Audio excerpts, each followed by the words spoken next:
on your way to a dream, sometimes you get lost and you find a new one. And that was my story. That was kind of what happened with me.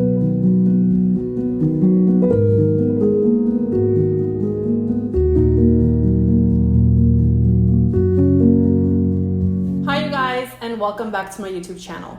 In today's video, we're gonna do a get ready with me as we talk about how I got into makeup. This is a question I always get from my clients, from people on social media, and I feel like I kind of have an interesting story, not your typical makeup story. I definitely was not planning on getting into makeup. I always loved it. However, it was something that I really never thought about making it as my career. So I come from an immigrant family, and my parents came here when they were in their 30s, and I came here from Armenia when I was about 8 years old.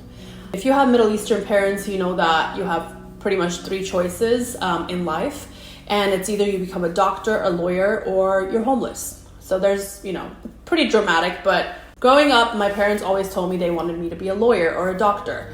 And I really didn't know what I wanted to be. I knew I loved to write, so I just decided to major in English.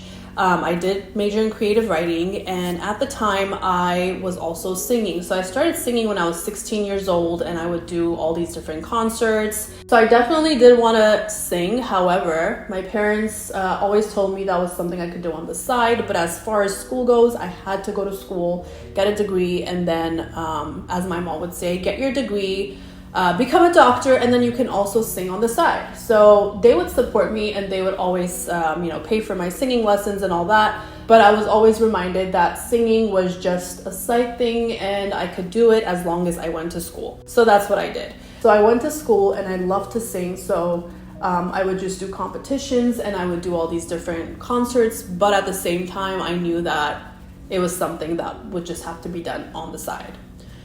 So meanwhile, I also would always bring over my friends, and I would love, first of all, I was obsessed with makeup. I would literally go to MAC and buy every color that ever came out, even like the blues and the greens and the purples, yellows that I would never wear, but I've just always been into aesthetics, and I loved just buying random makeup. So I would go to MAC when I was about 17 years old, and I was already working, and I would just start purchasing all this makeup. I would love to give my friends makeovers, by the way. I would bring them over. I would just do their hair, and I would do their makeup and just give them a makeover. I just love that feeling. Also, you should know that growing up, my mom was and still is a hairstylist. So I grew up in her salon, and I always loved seeing women walk in and the confidence they would gain just like getting their hair done, even a simple blowout, and then leaving. So I thought that was so fascinating. So I guess you could say that's kind of where my love for beauty kind of was born. Going back to singing, I was always a creative person, which is why I feel like I always got involved in beauty and singing and music in general. That singing part is a whole other story for a different day, but I always loved creative things. So when I graduated high school, the first thing I wanted to do was major in creative writing, which again was being creative. And since I loved writing, it just made so much sense. So that's what I picked as my major, and I decided that after that I would go to law school like my parents wanted me to, or I could just become a teacher, which I didn't want to do because it wasn't something that I was interested in, but it was an option. At this time, I was already with my now husband, and we were already talking about marriage, so I had to figure out my life real quick. At least that's what I kept telling myself.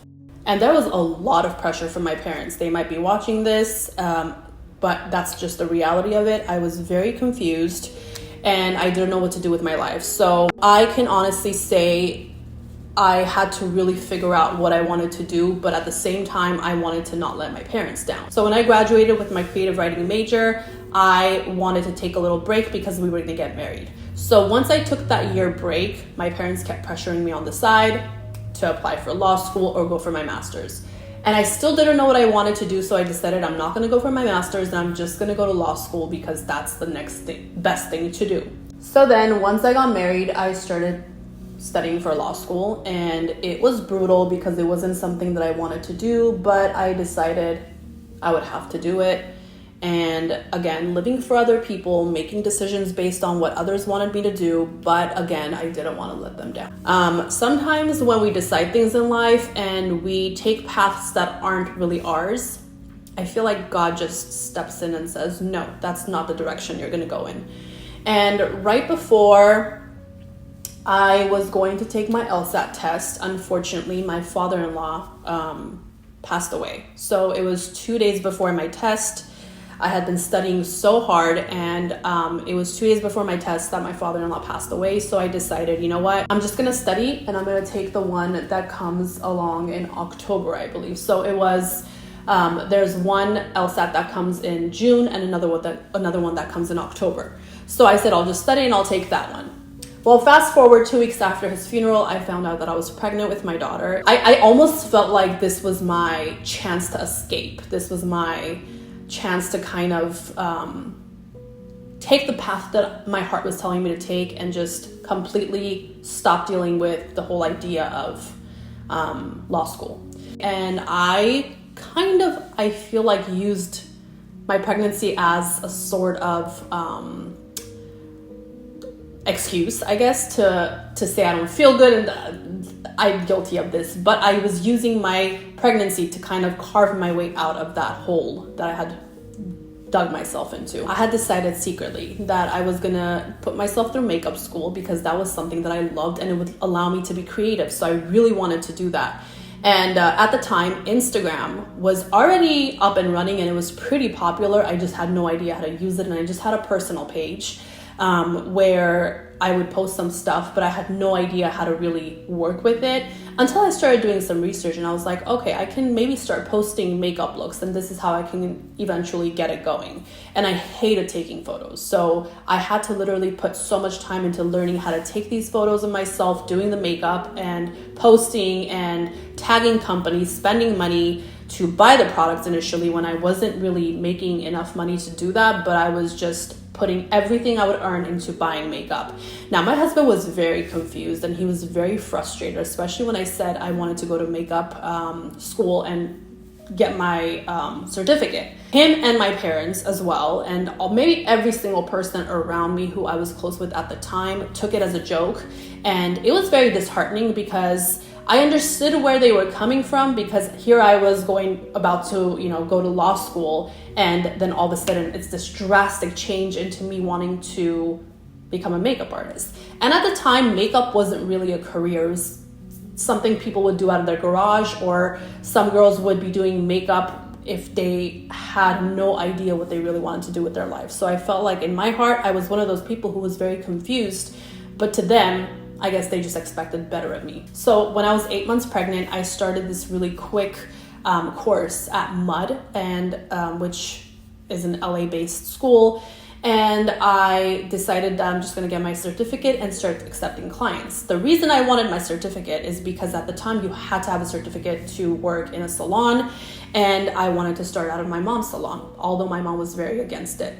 Just the whole idea of me going into makeup. I kept saying, this is something I'm just gonna do on the side for income, but I truly fell in love with makeup, really, really fell in love with it, where I felt like that's all I wanted to do, and nothing else was gonna stop me. I just knew it in my heart. Now, I do have to say, back in the day, Instagram was very different, and when you would post makeup looks that you would do, such as Huda Beauty or anything like that, you would get noticed really quickly because the algorithm actually worked for you and you weren't out there chasing the algorithm. So it really worked to make your page known and visible to brands, which I miss so much. I feel like Instagram has just changed so much that it's almost impossible for people to want to grow or even put in that effort to grow because they made it so difficult. At the time, however, although I was still late to Instagram, it was very easy to grow. I remember the first person who ever reposted any of my work was Lily Galici, and my page blew up. Within a few minutes of her reposting something that I had posted, I believe I was using her Lily lashes or something like that, I got an email from Instagram saying that they were noticing unusual activity on my page, because I'm talking about 3,000-4,000 people started following me all at once, and they were just swarming my page with follows. And I was like, I was so excited that for me, it was it was just so overwhelming that I couldn't, I literally wanted to cry. And I know that sounds funny, but because this is something I wanted to do so badly at this point, it was just something that was out of this world. I was like, how are all these people finding me? And then I realized after a while that she had actually posted my photo. And that's what Instagram was. So when Huda Beauty would post me, I would again get 5,000-6,000 followers. And that's how I got to, where I am now, which is not even a big number. And I keep losing followers because of the algorithm. But it was very interesting to see what a social platform could possibly do. And this is when more companies started noticing me, started sending me products, started inviting me to their events. And at this time, I do have to backtrack for 1 second. When my daughter was born and I started really getting into all of this Instagram and makeup, my parents were so upset, especially my mom, and my husband was also so upset. And I don't blame them again, but at the end of the day, I didn't have that initial support. And this is for the people who want to do something with their life or in their life, and they don't have the support around them because people don't understand their vision and they don't understand what they're trying to do. Just keep going, because at the end of the day, all the support you need is you and your faith and your drive. That's all that matters, because you can't really expect people to understand and see what's been put in your heart. So your gift is yours and nobody else's. So you have to really push yourself and believe in yourself.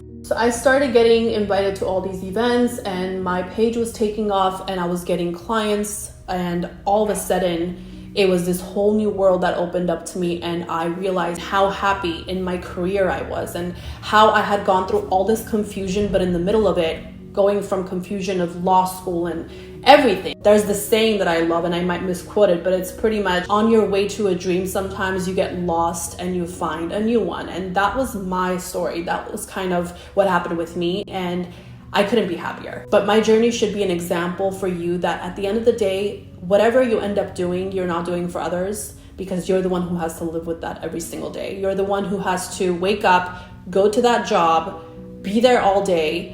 We spend more time at work than we are at home. So you have to always make sure what you're doing makes you truly happy. You just have to do what you love to do. When I started makeup also, I always had this vision of wanting to work on set. So for me, I never really wanted to end up working in a salon long term. I always knew that I wanted to work on set. I wanted to have my own clients and just build on my own and not have a salon give me a client that they can always take back. And although I did work in my mom's salon, it helped me out a lot. I do have to say, separating from that really helped me grow as an artist and helped me to fight for my own and build what I needed to build without someone being able to break that down whenever they felt like it. Seeing how much I actually enjoy my work, my mom always tells me, if I only knew you love makeup this much, I would have never pushed you to do anything else. But, things do change, and I know at the time she wanted the best for me, but I'm just so blessed and I'm so grateful to God that he put that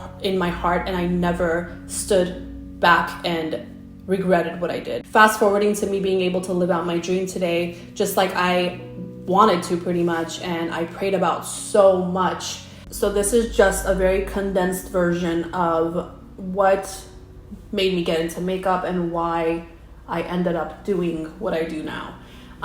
There's a longer version, and there's just so many details that I don't want to put in a video. It's going to just take way too long, but I would definitely love to know what you guys want to know specifically about my journey, because I feel like what I went through can really help a lot of people who want to do makeup, or people who just have a life path they kind of want to be on, and everybody else is kind of against it. So I hope my story helps some of you who are confused about what you want to do with your life. If you're younger, older, whatever you are, it's never late to start something new that you really are passionate about. I think the most important thing in life is to do what you're passionate about, aside from all the obvious of health and family and all of that, because that's what you show up to every day. And if you can't show up to something with a full heart, and if your heart's not completely in it, then I think you're just wasting years away. So I hope you take this as a lesson and you really search in your heart to see what's been placed there as your talent, and you take that and you run free with it.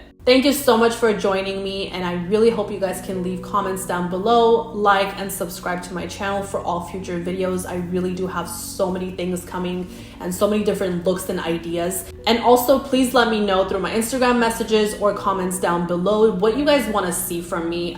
If you guys have any other questions, I think what I'm going to do one of these days is do a question box in my Instagram stories so you guys can ask me questions, and I can make another video answering those questions, whether it's makeup related, life related, or any of those kinds of things. And until next time, bye.